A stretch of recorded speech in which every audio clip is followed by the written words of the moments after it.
السلام علیکم ورحمۃ اللہ وبرکاتہ۔ اعوذ باللہ من الشیطان الرجیم، بسم اللہ الرحمن الرحیم۔ الحمد للہ والصلاة والسلام علی رسول اللہ وآلہ آل اللہ، واللعنۃ الدائمۃ علی اعدائہم اعداء اللہ، من یوم عداوتہم الی یوم لقاء اللہ۔ اما بعد، فقال اللہ تبارک و تعالی فی کتابہ المجید و فرقانہ الحمید، اعوذ باللہ من الشیطان الرجیم، یا ایہا الذین آمنوا استجیبوا للہ وللرسول اذا دعاکم لما یحییکم۔ صدق اللہ العلی العظیم۔ درود پڑھیے محمد و آل محمد۔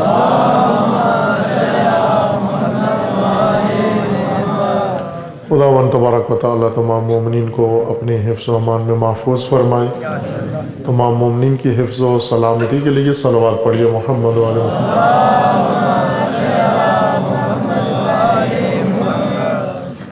ایام ولادت با سعادت پیغمبر اکرم، نبی خاتم، رسول اعظم حضرت محمد مصطفیٰ صلی اللہ علیہ وآلہ وسلم، آپ تمام مومنین کرام، مومنات گرامی و تمام امت مسلمہ کو مبارکباد عرض ہے۔ یہ مہینہ ربیع الاول، ربیع المولود و میلاد نور الہی پیغمبر اکرم ہے، اور تمام امت اسلامیہ پوری دنیا کے اندر جشن و سرور و خوشحالی میں مشغول ہیں۔ ہر طرف چراغاں ہیں، ہر طرف محافل میلاد ہیں، جشن میلاد ہے، اور الحمدللہ آج سعادت نصیب ہوئی ہے آپ کے اس آبادی میں و قریہ میں کہ آپ کی خدمت میں انہی ایام کی مناسبت سے چند عرائض پیش کی جائیں۔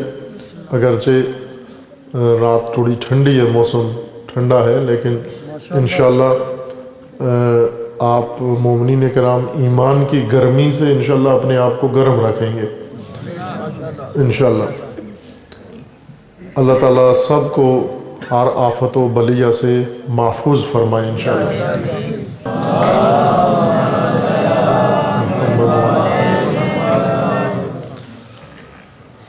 اللہ تعالیٰ کا فرمانا ہے قرآن مجید میں، اے وہ لوگو جو ایمان لائے ہو، جب اللہ اور اللہ کے رسول تمہیں بلائیں حیات کی طرف، زندگی کی طرف، بقا و نجات کی طرف، ان کی دعوت پر لبیک کہو۔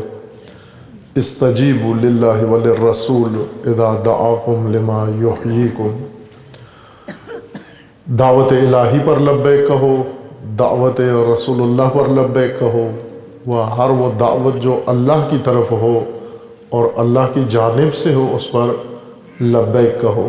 لبیک کا مطلب حاضر ہونا اور اپنے حاضر ہونے کا، حاضری کا اعلان کرنا۔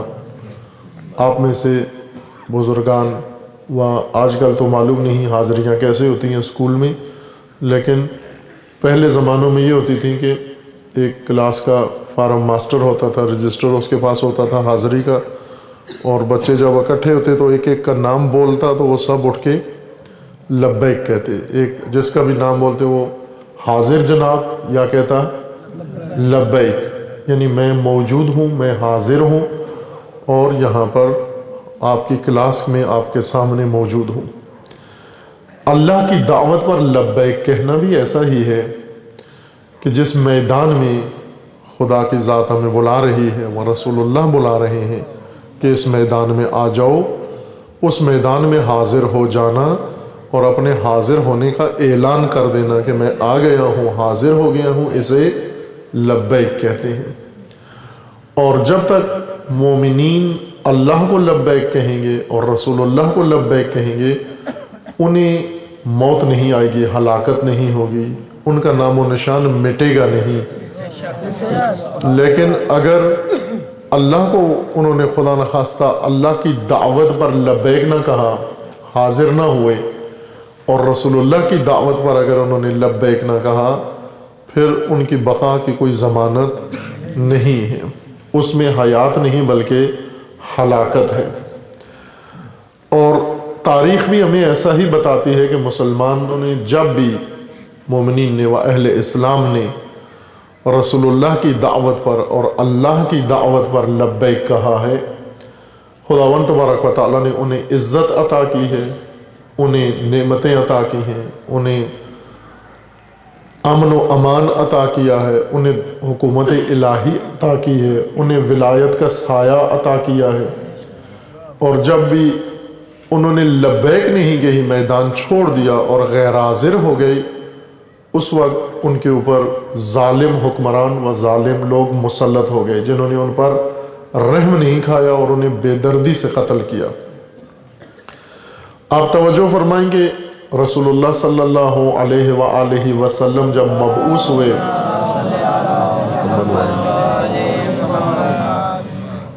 عہدہ رسالت و منصب نبوت پر اور ملت کو لوگوں کو دعوت دی، رسول اللہ کی دعوت پر مشرک معاشرہ ختم ہو گیا، بت پرستی ختم ہو گئی، اور اس کی جگہ پر اللہ کی بندگی و اللہ کی پرستش شروع ہوئی۔ لیکن یہی لوگ رسول اللہ کی آواز پر دعوت کر لبیک کہنے والے رسول اللہ کے بعد لبیک بھول گئے، ان میدانوں میں حاضر نہیں ہوئے جن میدانوں میں انہیں حاضر ہونا چاہیے تھا۔ سب سے پہلا انہیں جس میدان میں حاضر ہونا چاہیے تھا وہ گواہی دیتے آ کر جو انہوں نے غدیر میں اعلان سنا تھا رسول اللہ صلی اللہ علیہ وآلہ وسلم سے، اس کی گواہی دینا چاہیے تھی، حاضر ہوتے اور انہیں بلایا بھی گیا کہ آؤ آ کر گواہی دو کہ رسول اللہ نے اپنے بعد کے لیے امت کا کیا اہتمام اور کیا انتظام کیا ہے، لیکن کسی مصلحت کی وجہ سے یہ لوگ حاضر نہیں ہوئے۔ اسی طرح بعد میں متعدد ایسے مواقع آئے جہاں پر لوگ ان میدانوں میں حاضر نہیں ہوئے جن میں انہیں حاضر ہونا چاہیے تھا۔ نتیجہ یہ نکلا لوگوں کی غیر حاضری کا، مومنین کی غیر حاضری کا، امت کی غیر حاضری کا نتیجہ کہ آہستہ آہستہ ماحول ہموار ہوتا گیا ظالم و ستمگر حکمرانوں کے لیے، کہ جب اوج پہ یہ پہنچا، اپنی بلندی پہ یہ نظام پہنچا تو یزید برسر اقتدار آ گیا۔ اب آپ توجہ کریں کہ مسلمانوں کی آنکھوں کے سامنے ان کی مملکت کے اندر کلمہ پڑھنے والوں کے درمیان، قرآن کے قاریوں کے درمیان علماء بھی موجود ہیں، اور امت رسول اللہ آہستہ آہستہ سفر کر رہی ہے، اس نقطے سے دور ہوتی جا رہی ہے جہاں پر رسول اللہ نے اس کو پہنچایا تھا، اور دور ہوتے ہوتے یہاں جہاں پہنچی کہ یزید جیسا فاسد، ظالم اور فاسق و فاجر و نشئی شرابی حکمران مسلمانوں کے اوپر حاکم بن گیا۔ کیوں موقع مل گیا اس حکمران کو، ایسے حاکم کو کیسے موقع مل گیا، کس طرح سے وہ آ گیا؟ امت کی غیر حاضری کی وجہ سے، کہ جس میدان میں لوگوں کو حاضر ہونا چاہیے اس میدان میں حاضر نہیں ہوتے۔ اور کچھ میدان ایسے ہیں جہاں پر کہا گیا کہ مومن کی شان نہیں ہے وہاں پر وہ حاضر نہ ہو، مومن نظر نہ آئے ان میدانوں کے اندر جہاں پر گناہ ہو رہا ہے، جہاں پر معصیت خدا ہو رہی ہے، اللہ کی نافرمانی و عصیان ہو رہا ہے، وہاں پر مومن حاضر نہ ہو، وہاں سے غائب ہو مومن۔ جہاں ظلم ہو رہا ہے، ستم ہو رہا ہے، اس ستمگر و ظالم کے ہمراہ مومن حاضر نہ ہو۔ توجہ فرمائے عزیزان کہ یہ کہا گیا ہے روایات کے اندر، دین کے معیارات میں یہ بات ہمیں بتائی گئی ہے، معیارات دین میں، کہ جو شخص ظالم کا ساتھ دے، جو ظلم کرے وہ بھی ظالم، جو ظالم کا ساتھ دے وہ بھی ظالم، جو ظالم کا حامی ہو وہ بھی ظالم، اور جو ظلم کو دیکھ کر خاموش رہے وہ بھی ظالم۔ یہ دین کا معیار ہے۔ دین کے معیارات ہوتے ہیں. معیار کہتے ہیں اس ضابطے کو، قاعدے کو، قانون کو جس پر دوسری چیزیں پرکھی جاتی ہیں، تولی جاتی ہیں. جس پر کوئی کھری کھوٹی چیز معلوم کرنی ہو تو پرکھتے ہیں نا کسی چیز پر. مثلا اگر سونا یہ دیکھنا ہو کہ سونا اصلی ہے یا نقلی، تو سنارا کیا کرتا ہے؟ جی کچھ بھی نہیں کرتا. یہ دیکھنے کے لیے کہ آپ جاتے ہیں سونا بیچتے ہیں اس کو، یا کوئی آدمی آتا ہے تو وہ اس کو جانچتا ہے، پہلے پرکھتا ہے کہ یہ اصلی ہے یا نقلی ہے، خالص سونا ہے یا ملاوٹ والا ہے، یا یہ پیتل ہے جس کے اوپر سونے کا پانی چڑھا ہوا ہے. اس کو کیسے پتہ چل جاتا ہے کہ یہ اصلی ہے یا نقلی ہے؟ پرکھتا ہے نا کسی چیز پر. یہاں کے سنیارے یہ کام نہیں کرتے، کرتے ہیں نا یہ کام. اس چیز کو کیا کہتے ہیں جس پر وہ پرکھتا ہے؟ بزرگوں نے کہا کسوٹی، ساتھ جوان نے بھی کہہ دیا کسوٹی. کسوٹی کیا ہے؟ کسوٹی. اب پتہ نہیں آپ اپنی زبان میں اس کو کیا کہتے ہیں، یہاں کی مقامی زبان میں کیا کہتے ہیں اس کو؟ سنیارا جس پر سونے کو پرکھتا ہے کسوٹی کہتے ہیں. کسوٹی کہتے ہیں. کسوٹی اس چیز کو کہتے ہیں. یہ محاورہ بھی بن گیا، ہر زبان کے اندر ہے نا، کہ بات کرنے کی کسوٹی، حق کی کسوٹی، حق و باطل کے درمیان فرق کرنے کے لیے کسوٹی. کسوٹی یعنی وہ شے جس کے اوپر پرکھا جائے، تولا جائے تو پتہ چل جاتا ہے حق کیا ہے اور باطل کیا ہے.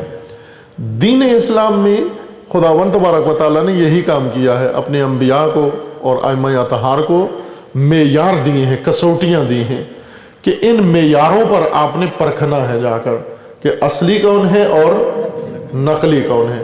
اور روایات میں ہے کہ ان کسوٹیوں میں سے رسول اللہ کا فرمانا ہے کہ ان کسوٹیوں میں سے ایک حب علی ہے. حب علی کسوٹی ہے کہ اس پر پرکھا جائے گا کہ منافق کون ہے اور مومن کون ہے. رسول اللہ کا فرمانا ہے کہ یا علی، کوئی مومن تجھ سے کبھی بھی بغض نہیں کرے گا اور کوئی منافق تجھ سے کبھی محبت نہیں کرے گا. بس یہ محبت کیا ہو گئی؟ حب علی یا ولایت امیر المومنین. یہ کسوٹی ہے دین کی، یہ معیار ہے دین کا. اس پر پرکھا جائے گا، مومن اور منافق پرکھا جائے گا. اسی طرح بہت سارے معیارات دین نے ذکر کیے ہیں کہ ان پر پرکھنا ہے. ہم نے پرکھے بغیر نہیں لیتے. آپ توجہ کریں کہ امام، رسول اور سیاستدانوں میں یہی فرق ہے. سیاستدان کو ووٹ چاہیے ہوتے ہیں، وہ ووٹ دینے والے کو پرکھتا نہیں ہے. سیاستدان کے پاس کوئی کسوٹی بھی نہیں ہوتی، صرف صندوق ہوتا ہے کہ اس میں ووٹ ڈالو. دو قسم کے صندوق ہوتے ہیں، ایک چندے کے صندوق اور ایک ووٹ کے صندوق. اور علامہ اقبال کہتے ہیں دونوں گدائی ہی ہے، خواہ اس صندوق میں ووٹ مانگو یا اس صندوق میں چندہ مانگو، ہیں یہ دونوں گدھا ہیں. اب جو پیسے مانگتا ہے ہم اسے گدھا کہتے ہیں، لیکن جو ووٹ مانگتا ہے ہم اسے گدھا نہیں کہتے. ابھی گدائی کا دور آنے والا ہے، ان قریب گدھا شروع ہو جائیں گے گلی گلی، کوچا کوچا. جو کبھی آپ کے سلام کا جواب نہیں دیتے تھے ابھی آپ کو جھک جھک کے سلام کرنا شروع کریں گے.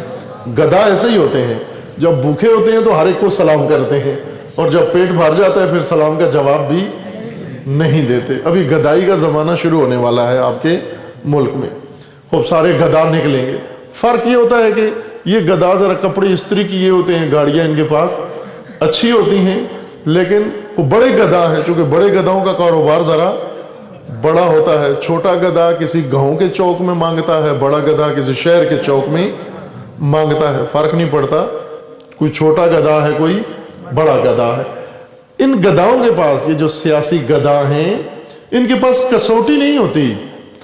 کیوں؟ اس لیے کہ لوگوں کو حق و باطل کے بغیر بلاتے ہیں. کہتے ہیں ہمیں ووٹ دو، تم جیسے بھی ہو ہمیں ووٹ دو، ہمیں تمہاری ذات سے کوئی سروکار نہیں ہے، تمہاری شخصیت سے کوئی سروکار نہیں، ہمیں کوئی غرض نہیں ہے، ہمیں تمہارے ووٹ سے غرض ہے.